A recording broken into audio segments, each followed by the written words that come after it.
தினம்தோறும் விளக்கேற்ற நல்ல எண்ணெய் இதயம் நல்லெண்ணெய். சாணக்யா இன்டர்நேஷனல் அகாடமி உங்களுக்குள் இருக்கும் தலைவரை வெளிக்கொண்டு வரும் பியூர் பாலிடிக்ஸ் பயிற்சி பட்டறை. நேரடி மற்றும் இணைய வழி. கான்டாக்ட் 7388824242. அனைவருக்கும் வணக்கம். இன்றைக்கு சர்வ அமாவாசை தினம். நமக்காக, இந்த மண்ணுக்காக, இந்த மக்களுக்காக வாழ்ந்து மறைந்திருக்கிற நம்முடைய முன்னோர்களை நினைத்து அவர்களுக்கு நினைவாஞ்சலி செலுத்துகிற அந்த தியாக செம்மல்களுடைய ஆன்மா சாந்தி அடைகின்ற இந்த அமாவாசை பிரார்த்தனையில் முத்தீஸ்வரர் திருக்கோயிலிலே ஒவ்வொரு அமாவாசை திருக்கோயிலிலும் நம்முடைய அட்சய பாத்திரம் நிறுவன தலைவர் நெல்லை பாலு அவர்களும், அம்மா சேரிட்டபிள் ட்ரஸ்ட் பிரியதர்ஷினி உதயகுமார் முரளி அவர்களும் இந்த அன்னதானத்தை தொடர்ந்து நடத்தி வருகின்றார்கள். இது தீபாவளி திருநாளுடைய மறுநாளாக கொட்டுகிற மலையிலே, வடகிழக்கு பருவமழையிலும் கூட இந்த அன்னதானத்தை இன்றைக்கு தொடர்ந்து இருக்கின்றார்கள். இந்த அன்னதானத்தை வணங்கிவிட்டு தற்போது நடைபெற்று வருகிற இந்த ஸ்டாலின் திமுக அரசு சொல்வது ஒன்று, செய்வது ஒன்று, சொல்லுக்கும் செயலுக்கும் சம்பந்தமில்லாத, மக்களுக்கும் ஆட்சியாளர்களுக்கும் மிகப்பெரிய இடைவெளி ஏற்பட்டிருப்பதை மாண்புமிகு எதிர்க்கட்சியுடைய தலைவர், வருங்கால முதலமைச்சர் புரட்சித் தமிழர் ஐயா எடப்பாடி அவர்கள் தொடர்ந்து சட்டமன்றத்திலும் மக்கள் மன்றத்திலும் எடுத்து வைத்து வருகிறார்கள். நான் ஒவ்வொரு துறையாக சுருக்கமாக உங்கள் கவனத்துக்கு கொண்டு வருகிறேன். இப்போது தொழில்துறை எடுத்துக்கொண்டால், தைவானைச் சேர்ந்த பாக்ஸ்கான் நிறுவனம் புதிய இந்திய பிரதிநிதி தேர்வு செய்யப்பட்டதை அடுத்து அவர் பெயர் ராபர்ட் ஹூ சமீபத்திலே முதல்வர் ஸ்டாலினை சந்தித்தார். இது ஒரு மரியாதை நிமித்தமாக சந்தித்ததாக இருந்தது. இந்த சந்திப்பு குறித்து தொழில்துறை அமைச்சர் டிஆர்பி ராஜா அவர்கள் ரூபாய் 15,000 கோடி முதலீட்டையும் 14,000 பேருக்குமான வேலைகளும் பாகிஸ்தான் உறுதி செய்திருக்கிறது என்று, தமிழகத்திற்கு இதுவரை இல்லாத அளவிற்கு மிகப்பெரிய வேலை வாய்ப்பு இது, பொறியாளர்களே தயாராக இருங்கள் என்று தனது எக்ஸ் பக்கத்தளத்தில் ஏகத்துக்கும் அவர் பெருமைப்பட்டு கொண்டார்கள். முதல்வர் ஸ்டாலின் ஒருபடி மேலே சென்று, இதுதான் திராவிட மாடலின் செயல்பாடு, தமிழ்நாட்டை தெற்கு ஆசியாவின் உற்பத்தி புதுமை மையமாக நாங்கள் உயர்த்தியிருக்கிறோம் என்று அவரும் பெருமைப்பட்டு கொண்டார்கள். இந்த புதுமை மையம் மாற்றுவதற்கான எங்கள் பயணத்தில் இது ஒரு மற்றொரு மைல்கல் என்று கூறினார்கள். மொத்தத்திலே முதல்வரும் அமைச்சரும் தங்களை தாங்களே மாறி மாறி புகழ்ந்து கொண்டு இருக்கிற வேளையிலே தான் பூனைக்குட்டி வெளியே வந்ததைப் போல பாக்ஸ்கான் நிறுவனம் சாக் கொடுத்து, அதாவது இந்த சந்திப்பில் புதிய முதலீடுகள் குறித்து எதுவும் விவாதிக்கப்படவில்லை என்று அன்றைய தினமே கட்டுச்சோற்றை அவிழ்த்து விட்டது அந்த நிறுவனம். டிஆர்பி ராஜா தொழில்துறை அமைச்சர் என்றைக்கு ஆனாரோ அன்றிலிருந்து இப்படிதான், அங்கிருந்து அது வந்தது, இங்கிருந்து இது வந்தது என்று சொல்வார். ஆனால் எங்கிருந்தும் எதுவும் இதுவரை வரவில்லை. இன்றைக்கு சமூக வலைதளத்திலே மட்டும் அவர் தன்னுடைய சாதனையை கனஜோராக கம்பு சுற்றி கொண்டிருக்கிறார், வாயிலே வடை சுற்றி கொண்டிருப்பார். சரி, எந்த நாட்டிலிருந்து எந்த நிறுவனம் எவ்வளவு முதலீடு செய்திருக்கிறது, எத்தனை பேருக்கு வேலை வாய்ப்பு கிடைத்திருக்கிறது என்று எதிர்க்கட்சியாக பிரதான எதிர்க்கட்சி தலைவர் புரட்சி தமிழர் வருங்கால முதலமைச்சர் எடப்பாடி அவர்கள் கேட்டால், வெள்ளை அறிக்கை கேட்டால் வெள்ளை தாளை எடுத்து காமிக்கிறார். அது புத்திசாலி தான் அன்பு சகோதரர் டிஆர்பி ராஜா அவர்கள். ஆகவே வெள்ளை அறிக்கை வெளியிடச் சொன்னார்களே, அவர்கள் மீது தனி நபர் தாக்குதலை தொடர்ந்து வைப்பதுதான் அமைச்சருடைய சமீபத்திய பிரதான கடமையாக அவர் வைத்திருக்கிறார்.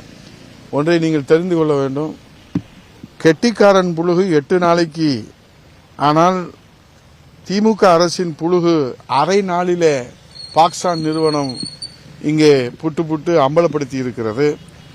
சட்டமன்றத்தில் மாண்புமிகு நம்முடைய முன்னாள் அமைச்சர் அண்ணன் தங்கமணி அவர்கள் கூடுதல் செலவினங்களுக்கான துணை மானிய கோரிக்கை விவாதத்தில் பங்கெடுத்து அவர்கள் இந்த முதலீடு என்ன ஆயிற்று என்று கேட்கிற போது அவர் பாக்ஸானிலே வேறு நிறுவனம் இருக்கிறது, முதலீடு செய்வது அதே பாக்ஸான் அமைப்பில் உள்ள வேறு ஒரு நிறுவனம், புதிய முதலீடு இல்லை என்றுதான் பாக்ஸான் நிறுவனம் சொல்லியிருக்கிறதே தவிர முதலீடே இல்லை என்று சொல்லவில்லை, நமக்கு முதலீடு உறுதி என்று கீழே விழுந்தாலும் மீசையிலே மண் ஒட்டவில்லை என்பதை போல முழு பூசணிக்காயை சோற்றிலை மறைத்து கதை கட்டி அவிழ்த்து விட்டுகிறார் இந்த அமைச்சர். இன்னும் எந்தெந்த விவகாரத்திலெல்லாம் இப்படி அம்பலப்பட்டு நிற்கப் போகிறார்களோ என்பதுதான் நமக்கு போக போக இன்னும் வெளியே வரும். இதில் இந்த ஏஐ தொழில்நுட்பம், இந்த வளர்ந்து வருகிற இந்த ஏஐ தொழில்நுட்பத்தில் இன்றைக்கு சுமார் 87,000 கோடி ரூபாயில் புதிய ஏஐ தொழில்நுட்ப மையத்தை ஆந்திராவில் அமைத்திருக்கிறது கூகுள் நிறுவனம். இந்த கூகுள் நிறுவனத்துடைய சிஇஓ சுந்தர் பிச்சை நம்முடைய மதுரையினுடைய மண்ணின் மைந்தர். இன்றைக்கு உலகளாவிய புகழிலே தகவல் தொழில்நுட்பத்தில் ஒரு புரட்சியை ஏற்படுத்தி வருகிறார். அவரை அணுகி முறைப்படி நாம் அழைப்பு கொடுத்திருந்தால் இந்த 87,000 கோடி ரூபாய், இவ்வளவு பெரிய வாய்ப்பு நமக்கு கிடைக்காமல் இந்த அரசு கோட்டை விட்டிருக்கிறது. அமெரிக்காவுக்கு வெளியே முதலாக ஏஐ தொழில்நுட்ப மையத்தை விசாகப்பட்டினத்தில் அமைத்திட 500 ஏக்கர் நிலம், உள்கட்டமைப்பு சாலை, மின் வசதிகளை இலவசமாகவே ஆந்திர அரசு வழங்கியிருக்கிறது. இதன் மூலமாக நேரடியாக 6,000 பேருக்கும் மறைமுகம் 30,000 பேருக்கும் வேலைவாய்ப்பு கிடைக்கும். ஆந்திராவிற்கு ஆண்டுக்கு 10,000 கோடி ரூபாய் வருமானம் கிடைக்கும். இவ்வளவு ஒரு பெரிய வாய்ப்பை நீங்கள் இழந்திருக்கிறீர்களே, இது உங்களுடைய கவனம் இல்லாத, அக்கறை இல்லாத தன்மையை வெட்ட வெளிச்சம் போட்டு காட்டுவதாக இருக்கிறதே என்று சொன்னால், அவர் சொல்லுகிறார், முதலீட்டாளர்களை நாங்கள் ஈர்ப்பதிலே தவறவில்லை, அது அதானி ரெக்கமெண்டேஷனில் அங்கே போய்விட்டது என்று ஒரு பொறுப்பில்லாமல் விளையாட்டு பிள்ளை போல அவர் சட்டமன்றத்தில் பேசுகிறார். ஆந்திராவில் B4 என்ற ஒரு ஃபார்முலா வைத்திருக்கிறார்கள், பீப்புள் பப்ளிக் பிரைவேட் பார்ட்னர்ஷிப். இதன் அடிப்படையிலே தான் இந்த முதலீடு ஈர்க்கப்பட்டிருக்கிறது. இனி ஆந்திரா விசாகப்பட்டினம் ராக்கெட் வேகத்திலே வளரும். முதலீட்டாளர்களை ஈர்க்க தமிழக அரசு இனிமேலாவது முனைப்போடு செயல்பட வேண்டும். இதைத்தான் நான் சொல்லுகிறேன். சொல்வது உண்டு, செய்வது உண்டு, சொல்லுக்கும் செயலுக்கும் சம்பந்தம் இல்லை. அதேபோல வேளாண்மை துறையில் நேரடி நெல் கொள்முதல் நிலையங்களை திறக்காதது ஏன் என்று மாண்புமிகு எதிர்க்கட்சித் தலைவர் கவன ஈர்ப்பு தீர்மானத்தில் துணை மானிய கோரிக்கையில் சட்டமன்றத்தில் கேள்வி எழுப்பினாங்க. நம்முடைய மதுரை மாவட்டத்தில் மாவட்ட ஆட்சித்தலைவர் 41 நேரடி நெல் கொள்முதல் நிலையங்கள் திறப்பதற்கு அனுமதி கொடுத்தார்கள். கொடுத்து 2 வாரங்களுக்கு மேலே அது திறக்கவே இல்லை. இதைத்தான் மாண்புமிகு எதிர்க்கட்சி தலைவர் அவர்கள் நெல் கொள்முதல் நிலையங்களுக்கு வெளியே சுமார் 2 கிலோமீட்டர் நீளம் வரை நெல்மணிகளை கொட்டி வைத்து விவசாயிகள் வேதனைப்பட்டு கொண்டிருக்கிறார்கள். மாண்புமிகு எதிர்க்கட்சியுடைய தலைவர் வருங்கால முதலமைச்சர் எடப்பாடியார் அவர்கள் இதை பற்றி அவர்களிடத்திலே கேட்டார். அப்போது மாண்புமிகு அமைச்சர் அவர்கள் செறிவூட்டப்பட்ட அரிசிக்கு மத்திய அரசிடம் அனுமதி பெற்று தந்தால் நாங்கள் கொள்முதல் செய்கிறோம் என்று சொல்கிறார்கள். இந்த நெல் தேங்கும் நிலை ஏற்படாது என்று உண்மைக்கு மாறாக மத்திய அரசு மீது பழி சுமத்தி இருக்கிறார். உண்மை என்னவென்று சொன்னால், கடந்த ஆண்டு 18ஆம் தேதி அன்றே மத்திய அரசு இதற்கான அனுமதியை வழங்கிவிட்டது. இதை மறைத்து மத்திய அரசு மீது குற்றம் சாட்டி விவசாயிகளும் மக்களையும் ஏமாற்றி வருகிறது இந்த அரசு. இப்போ இதில் வடகிழக்கு பருவமழை வேலை தொடங்கியிருக்கு. இப்போ கூட நம்ம மலையில் தான் நின்றுக்கிட்டு இருக்கிறோம். விவசாயிகள் துன்பம் இரட்டிப்பாகி இருக்கிறது. டெல்டா மாவட்டம் மட்டுமின்றி தமிழகம் முழுவதுமே அனைத்து மாவட்டங்களிலும் விவசாயிகள் வேதனைப்பட்டு கொண்டிருக்கிறார்கள். டெல்டா மாவட்டத்தில் மட்டும் 30 லட்சம் மூட்டை நெல்மணிகள் கொள்முதல் செய்யாமல் சாலையிலே குவித்து வைத்து மழையால் நனைந்து வீணாகி வருகிறது. சுருக்கமாக சொன்னால், புரட்சி தமிழக எடப்பாடியார் அவர்கள் ஒரு விவசாய முதலமைச்சராக இருக்கிற போது நேரடி நெல் கொள்முதல் நிலையங்களில் கொள்முதல் செய்வதற்கு முன்பாகவே மத்திய அரசிடம் இருந்து 22% ஈரப்பதம் இருந்தாலும் அதை கொள்முதல் செய்வதற்கு அனுமதி பெற்றார்கள். தற்போது 18% ஈரப்பதம் இருந்தால்தான் அதை கொள்முதல் செய்கிறார்கள். அதற்கு மேலே இருந்தால் அதை காய வைத்து கொண்டு வருகிற போது ரோட்டிலே கொட்டப்பட்டு இருக்கிறது. இது வேளாண்மை துறையினுடைய முரண்பாடான செயல்பாடு. மருத்துவத்துறை உங்களுக்கு தெரியும், இருமல் மருந்து அது தயாரிக்கப்பட்டது நம்முடைய தமிழ்நாட்டில். உடனே அவங்க சொன்னாங்க 2011 தொடங்கினீங்க. 2011 தொடங்கி நாங்கள் முறையாக கண்காணித்த காரணத்தினால தான் இது மாதிரி விபத்து ஏற்படலை. ஆனால் இப்போது இவர்கள் 2024-25 ஆண்டுகளிலே கண்காணிக்க தவறியதன் காரணமாக அந்த மருந்திலே வேதிப்பொருட்கள் முறையாக அவர்கள் அதிகமாக கலந்த காரணத்தினால இன்றைக்கு 35 குழந்தைகள் இறந்து விட்டதாக செய்திகள் வருகிறது. இது WHO வேர்ல்டு ஹெல்த் ஆர்கனைசேஷன் தடை செய்திருக்கிறது. இது குறித்து கேட்டால் அவர் மாண்புமிகு மக்கள் நல்வாழ்வுத்துறை அமைச்சர் என்ன சொல்றாரு, இன்றைக்கு ஒரு பேட்சுக்கு நாங்கள் டானிக்கு தயாரிக்கிறோம் இருமல் மருந்து சிறப்பு, அது லட்சக்கணக்கில் தயாரிக்கிற போது அதை எப்படி கண்காணிக்க முடியும் அப்படின்னு சொல்லிட்டு அவர் சொல்றாரு, இவங்க கொள்முதல் செய்பவர்கள் தான் அந்த கண்காணிப்பிலே கவனமாக இருக்க வேண்டும். உற்பத்தி செய்கிற நாங்கள் விஷத்தை கூட கொடுப்போம், ஆனால் அதை கொள்முதல் செய்வர்கள் விஷமா இல்லையா என்று பார்த்து கொள்ள வேண்டும் என்ற தோணியிலே அவருடைய பதில் அமைந்திருப்பது பொறுப்பற்ற தன்மையை காட்டுகிறது. சட்டமன்றத்திலே கவன ஈர்ப்பிலே மாண்புமிகு எதிர்க்கட்சி தலைவர் கொண்டு வந்த கவன ஈர்ப்பிலே நான் தான் அது குறித்து புரட்சி தமிழர் எடப்பாடியார் அவர்கள் அது குறித்து பேச சொன்னார்கள். மாண்புமிகு மக்கள் நல்வாழ்வுத்துறை அமைச்சர் அவர்கள் இப்படி செய்கிற குற்றத்தை மறைப்பதோடு மட்டுமல்லாமல் அதை நியாயப்படுத்துகிற ஒரு நிலைதான் இன்றைக்கு தமிழக மக்களுக்கு ஒரு சோதனையான காலமாக ஏற்பட்டிருக்கிறது. இப்போது வடகிழக்கு பருவமழை நம்ம மழையில தான் நின்றுகிட்டு இருக்கிறோம். அக்டோபர் தொடங்கி டிசம்பர் வரை பருவமழை காலம். உங்களுக்கு தெரியும், வர்தா, கஜா, நீலம், தானே, நிசா, ஒக்கி புயல்களை திறம்பட நாங்கள் சமாளித்தோம். ஆனால் இன்றைக்கு இருக்கிற நிலைமை என்ன? தேனி மாவட்டத்தில் இதுவரை போய் ஒரு அமைச்சர் பார்க்கல. இதுவரைக்கும் தேனி மாவட்டத்தில் உடைமைகளை இழந்து, வீடுகளை இழந்து, சாப்பிடக்கூட வழி இல்லாமல் 4-5 நாளாக அந்த மக்கள் தவிக்கிறாங்க. இதுவரை போய் ஒரு அமைச்சர் கூட அங்கே போய் பார்த்து அவர்களுக்கு ஆறுதல் சொல்லவில்லை. இதுதான் இன்றைய அரசினுடைய மெத்தன போக்கு.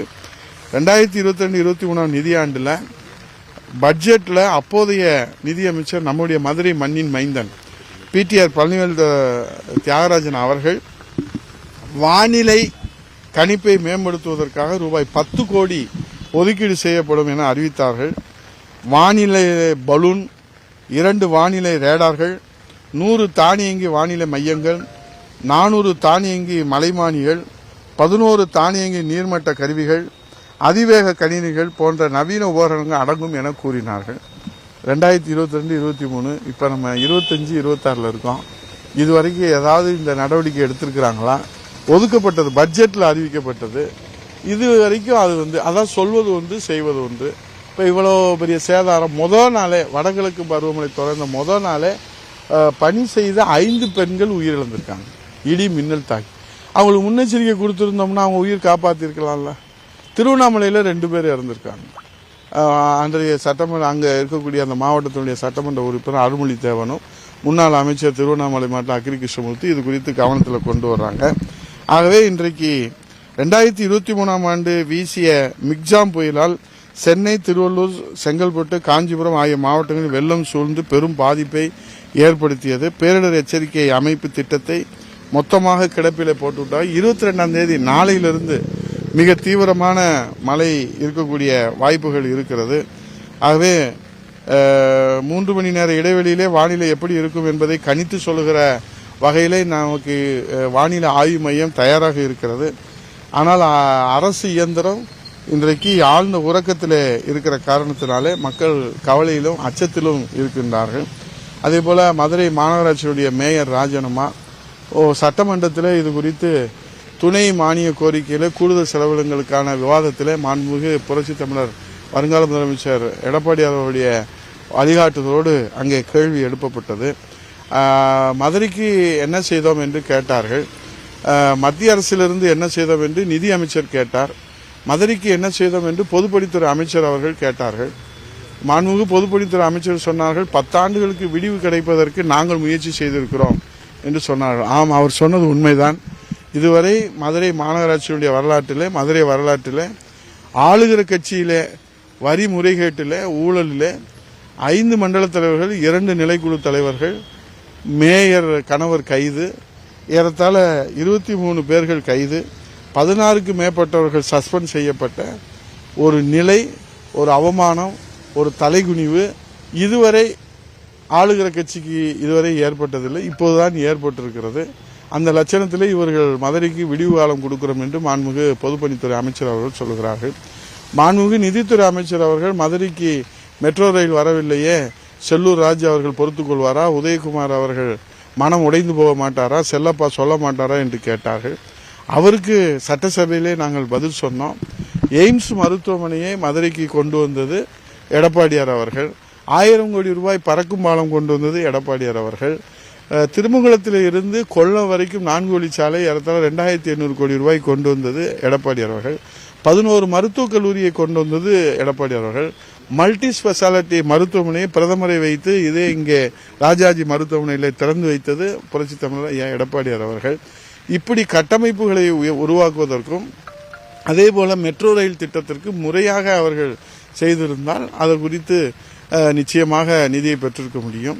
அவர்கள் மெட்ரோ ரயிலை பற்றி மட்டும் பேசுகிறார்கள். நாங்கள் எய்ம்ஸை பற்றி சொன்னோம், 11 மருத்துவக் கல்லூரி சொன்னோம், ஸ்பெஷாலிட்டி மருத்துவமனையை பற்றி சொன்னோம், 1000 கோடி ரூபாய். அதே போல் பஸ் போர்ட் மத்திய அரசிடமிருந்து நம்ம மதுரைக்கு கரடிக்கல்லில் திருமங்கலம் தொகுதிக்கு வாங்கினோம். இதெல்லாம் அவங்க செயல்படுத்தவே இல்லை. ஆனால் அவர் சொல்கிறார், அதே போல் அம்மா அவர்கள் அறிவித்த எக்கனாமிக் காரிடார் மதுரை தூத்துக்குடி இது எல்லாமே அவங்க கிடப்பில் போட்டாங்க.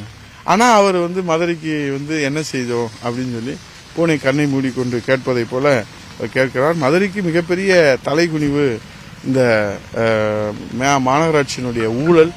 இன்னும் அதில் எவ்வளவு பேர்கள் அதில் ஈடுபட்டிருக்கிறார்கள் என்ற முழு விசாரணையிலே தான் நமக்கு தெரிய வரும். இவ்வளோ பெரிய கட்சின்னு சொல்கிறாங்க, ஒரு மேயரை நியமிக்க முடியல. எவ்வளோ பெரிய தலைகுனிவு. இந்த கட்சி திமுக 75 ஆண்டு கட்சி, மெஜாரிட்டி இருக்கிறாங்க,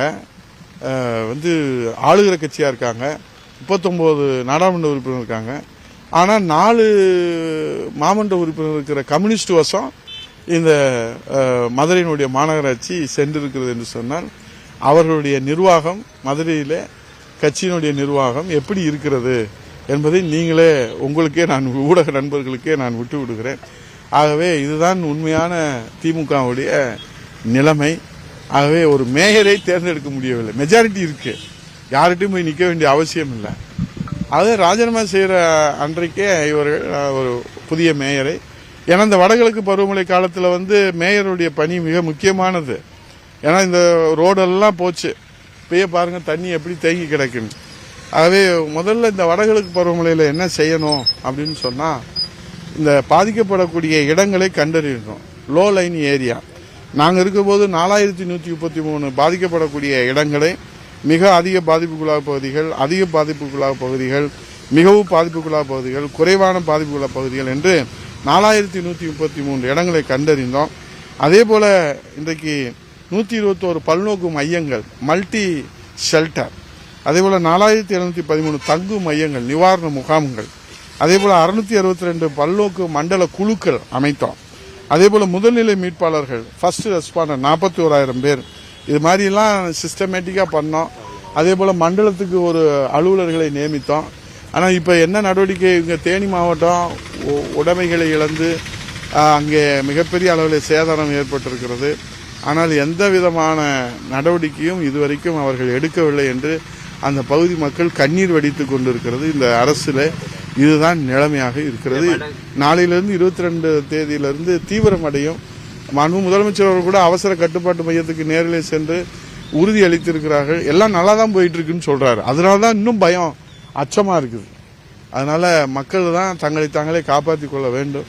மாண்புமிகு எதிர்க்கட்சி தலைவர் புரட்சித் தமிழர் ஐயா எடப்பாடியார் வருங்கால முதலமைச்சர் தினந்தோறும் இது குறித்து மக்களிடத்திலே, மக்கள் மன்றத்திலே, சட்டமன்றத்திலே இந்த 3 நாட்கள், இந்த 4 நாட்கள் துணை மானிய கோரிக்கை, கூடுதல் செலவினங்களுக்கான அந்த விவாதங்களிலே எதை முன்வைத்தாலும் அவர்கள் திசை திருப்புகிற, மடைமாற்றுகிற, அதிலே தான் கவனத்தை செலுத்துகிறார்கள் தவிர பிரச்சனைகளுக்கு தீர்வு காணுவதற்கு அவர்கள் முன்வரவில்லை என்பதுதான் இன்றைய கூட்டத்தொடருடைய நிலையாக இருக்கு.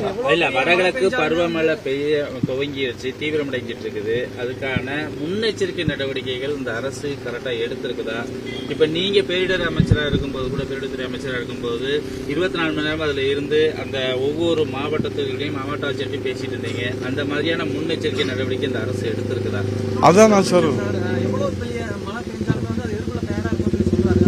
அதான் மாநில அவசர கட்டுப்பாட்டு மையத்துக்கு உடனடியாக முதலமைச்சர் அவர்கள் சென்றார்கள். அரசு உயர் அதிகாரிகளோடு சாய்குமார் சிஆரியா அவர்கள், செயலாளர் அமுதா IAS அவர்கள், இவர்களோடெல்லாம் அவர்கள் விவாதித்தார்கள்.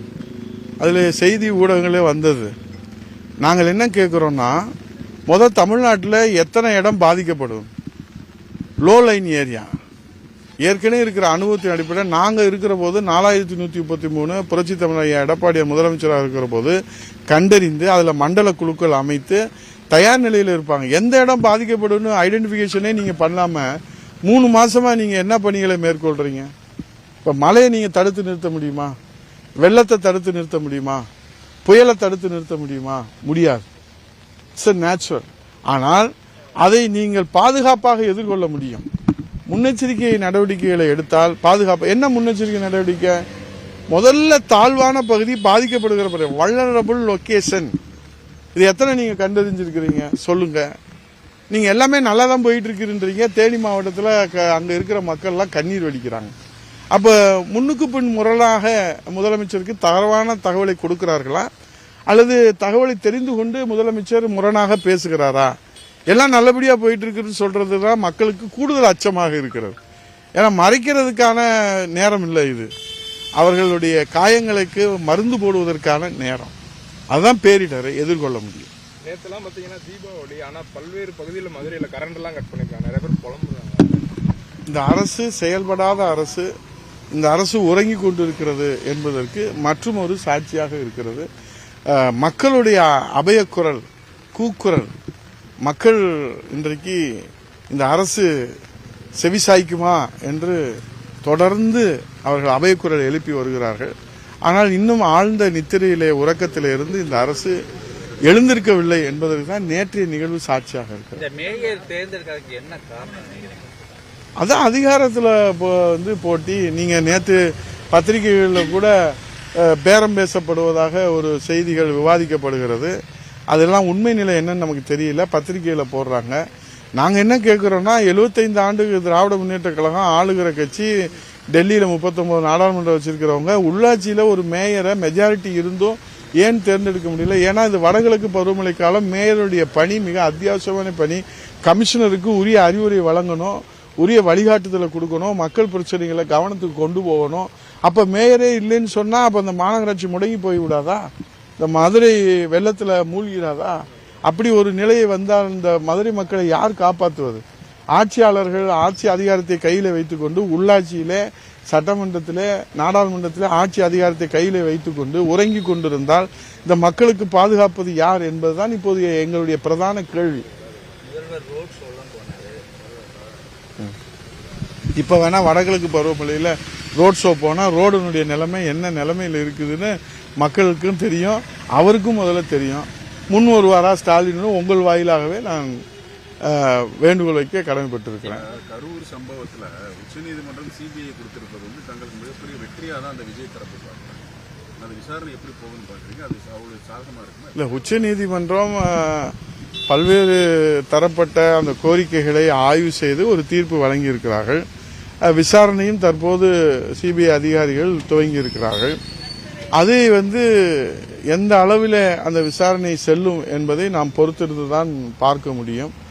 ஆகவே உண்மையை வெளிவர வேண்டும். நடந்தது என்ன, இதனால் யாரு இந்த சதி செயல்களில் ஈடுபட்டது, மக்கள் உயிரிழப்புக்கு யார் காரணம் என்பதெல்லாம் இன்றைக்கு தாவேக்காவுடைய கட்சி தலைவர் தெரிந்து கொள்வதற்கும், அதேபோல மக்கள் தெரிந்து கொள்வதற்கும், பிரதான எதிர்க்கட்சியான நாங்கள் தெரிந்து கொள்வதற்கும், ஏனென்றால் அங்கே இருக்கக்கூடிய முன்னாள் அமைச்சர் மீது ஒரு சந்தேக பார்வை விழுந்திருக்கிறது. திடீரென்று பாட்டிலுக்கு 10 ரூபா அப்படின்னு பாட்டல் பாடின உடனே செருப்பு வீசப்படுகிறது. செருப்பு வீசியதற்கு பிறகு அங்கே கலவரம், அந்த கூட்ட நெரிசல் நிலைமை வேறு மாதிரி மாறுகிறது. அதற்கு பிறகு ஆம்புலன்ஸ் வருகிறது. தொடர்ந்து ஆம்புலன்ஸ் வருவது என்ன, மின்தடை ஏற்பட்டது என்ன, போதிய காவல்துறை பாதுகாப்பு இல்லாதது என்ன. ஆனால் டிஜிபி ஒரு அறிக்கை கொடுக்கிறார், ஏடிஜிபி ஒரு அறிக்கை கொடுக்கிறார்.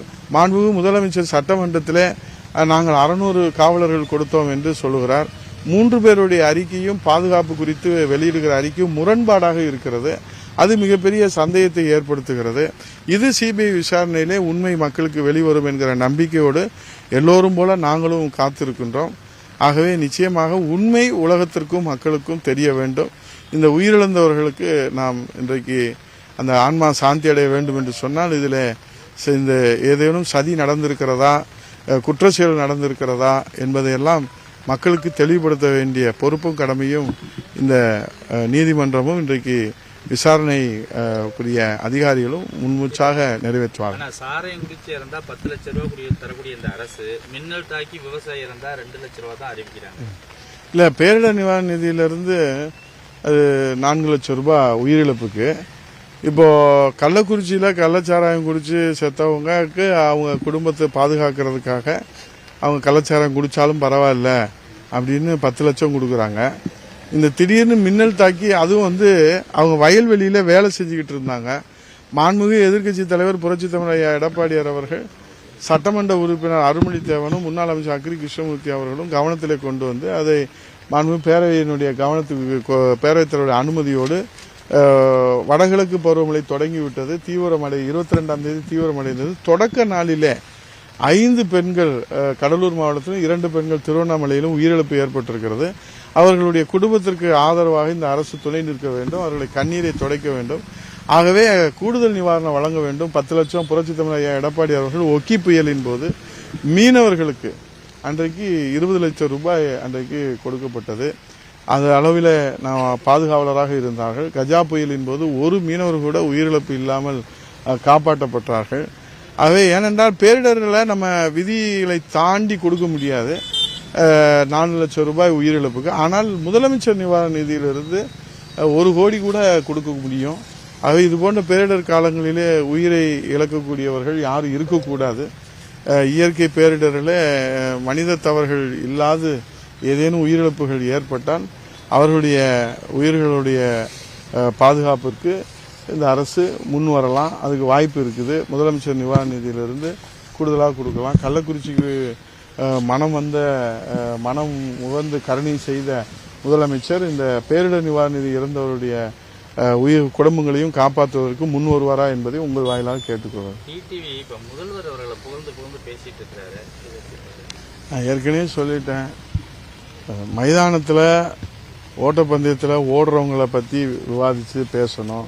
வேடிக்கை பார்க்குறவங்கள பேசுறது, வேடிக்கை பார்க்குறவங்க 1000 விவாதங்களில் வைப்பாங்க. ஏன்னா அவங்க ஓட்டப்பந்தயத்தினுடைய பங்கேற்பாளர்கள் இல்லை. அதனால் ஓட்டப்பந்தயத்தில் ஓடுறவங்கள பற்றி நம்ம விவாதித்தா அது இந்த மக்களுக்கு ஏதாவது பயனுள்ளதாக இருக்கும். வேடிக்கை பார்க்குறவங்கள விவாதித்தா அது வெட்டி பேச்சு, வெறும் பேச்சு, ஒன்றும் ஆகாத பேச்சு, ஒன்றும் வேகாத பேச்சு. அந்த பேச்சை பேசி ஒன்றும் ஆக போகிறதில்லை. அதிமுக கூட கூட்டணி வருவதற்கு தயாராகிற மாதிரி தானே சார் இருக்குது தற்போது இருக்கிற சூழ்நிலை. நல்ல உங்கள் வாக்கு பொண்ணாகட்டும். ஏன்னா திமுகவை வீழ்த்துகிற சக்திகள் எல்லாம் ஒன்றிணைய வேண்டும் என்பது மக்களுடைய விருப்பம், தொண்டர்களுடைய விருப்பம். அந்த அடிப்படையில் தான் திமுக என்கிற பலமான மிருக பலம் கொண்ட ராட்சச பலம் கொண்ட வலிமை வாய்ந்த அந்த திமுகவை நாம் வீழ்த்த வேண்டும் என்று சொன்னால் வீழ்த்த நினைக்கிற, வீழ்த்துவதே லட்சியமாக கொண்டு கட்சி ஆரம்பித்திருக்கிற நம்முடைய தாவேக்கானுடைய தலைவர் அவர்கள் இது குறித்து ஆழ்ந்து சிந்திக்க வேண்டிய நேரம் இது. ஏனால் சரியான நேரத்திலே சரியான முடிவு எடுத்தவர்கள் தான் தலைவர்களாக தொடர்ந்து மக்களுக்கு சேவை செய்ய முடியும். சரியான நேரத்தில் தவறான முடிவு எடுத்தவர்கள் எல்லாம் மக்கள் செல்வாக்கை இழந்து, இருந்த செல்வாக்கை இழந்து அரசியலிலே அடையாளம் இல்லாமல் போனவர்களுடைய வரலாறும் இந்த தமிழ்நாட்டு மக்களுக்கு தெரியும். ஆகவே அந்த வரலாறை எல்லாம் அவர் புரட்டி பார்க்க வேண்டும். கட்சி தொடங்குகிற போது இப்போது சிரஞ்சீவி அவர்களை நாம் எடுத்துக்கொள்ளலாம்.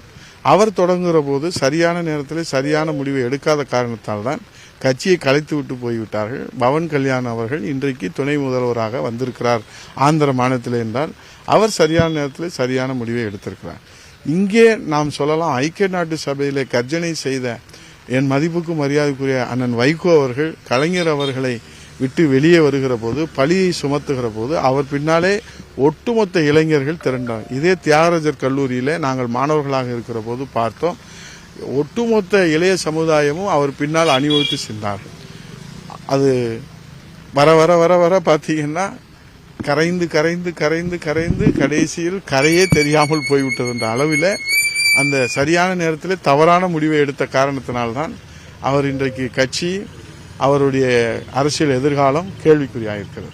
ஆகவே முதலிலே கட்சியை காப்பாற்ற வேண்டும் என்று சொன்னால் கட்சி இருந்தால்தான் மக்களுக்கு சேவை செய்ய முடியும். கட்சி இருந்தால்தான் தொண்டர்களை பாதுகாக்க முடியும். கட்சி இருந்தால்தான் தலைவர்கள் தங்கள் கருத்துக்களை சொல்ல முடியும், தங்களுடைய எண்ணங்களை செயல்படுத்த முடியும், சேவை செய்ய முடியும்.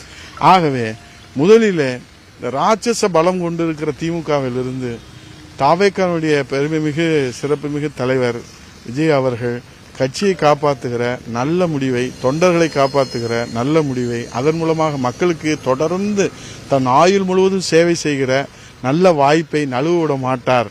தொண்டர்களின் எண்ணத்தை, மக்களுடைய விருப்பத்தை நிறைவேற்றுவதற்கு அவர் அனுபவமுள்ள அனைத்து இந்திய அண்ணா திராவிட முன்னேற்ற கழகம் 52 ஆண்டு காலம் அனுபவமுள்ள 32 ஆண்டு காலம் ஆளுகிற வளர்ச்சி திட்டங்களை மக்களுக்கு வாரி வாரி வழங்கி இருக்கிற அண்ணா திராவிட முன்னேற்ற கழகத்திலே பயணிப்பதை குறித்து தொண்டர்களின் விருப்பத்தை, மக்களுடைய எண்ணங்களை அவர் அலசி ஆராய்ந்து சரியான நேரத்தில் சரியான முடிவை எடுக்கக்கூடிய வாய்ப்பு இருப்பதாக நமக்கு காலம் அதற்கு மலர்ந்து வரும், கைகூடும் என்பது எல்லோருடைய விருப்பம். நான் ஒரு அண்ணா திராவிட முன்னேற்ற கழகத்துடைய சாமானிய தொண்டனாக அதுவும் என்னுடைய முழு விருப்பமாக என்னுடைய விருப்பத்தை தெரிவித்துக் கொள்கிறேன். அப்ப தனித்து நின்றால் காணாமல் போயிடுவாருன்றீங்களா? ஏதாவது ஒரு கட்சியோட சார்ந்துதான் இருக்கணும்னு நினைக்கிறீங்களா? புதுசாக கட்சி ஆரம்பிக்கிறது இல்லை, பொதுவாக எதிரினுடைய பலத்தை நாம் மதிப்பீடு செய்வதில் நாம் சரியான துல்லியமான கணக்கீடு செய்ய வேண்டும். எதிரியுடைய பலம் என்பது ராட்சச பலமாக இருக்கிற போது அப்படிப்பட்ட 75 ஆண்டு கொண்ட கட்சியை நாங்கள் கூட்டணி பலமாக இருக்கிறோம் என்று மாண்புமிகு முதல்வர் அவர்கள் அடிக்கடி சொல்கிறார். நாங்கள் திமுக பலமாக இருக்கிறோம் என்று ஒரு முறை கூட அவர் தூக்கத்திலே கூட பேசியது கிடையாது. ஏனென்றால் அவர் ஒரு பக்குவப்பட்ட தலைவராக, மக்களுடைய நாடி துடிப்பு தெரிந்த தலைவராக, அவர் கூட்டணி கட்சிகளை எப்படி அவர் அரவணைத்து அவர்கள் கொண்டு சென்று எங்களுடைய பலமே கூட்டணி தான் என்று மக்களிடத்திலே சொல்லுகிறார். அப்படிப்பட்ட நிலையிலே இன்றைக்கு நாம் திமுகவை வீழ்த்த வேண்டும், அதுதான் தாவேக்காவினுடைய லட்சியம் என்று சொன்னான். நான் ரொம்ப சுருக்கமாக சொல்றேன், நான் கலோக்கியலா சொல்றேன். மீண்டும் ஒரு முறை திமுக ஆட்சிக்கு தப்பித்தவறி வந்துவிட்டால் இந்த நாட்டை ஆண்டவனால் கூட காப்பாற்ற முடியாது. தாவேக்காவை ஆண்டவன் நினைத்தாலும் காப்பாற்ற முடியாது. நன்றி, வணக்கம்.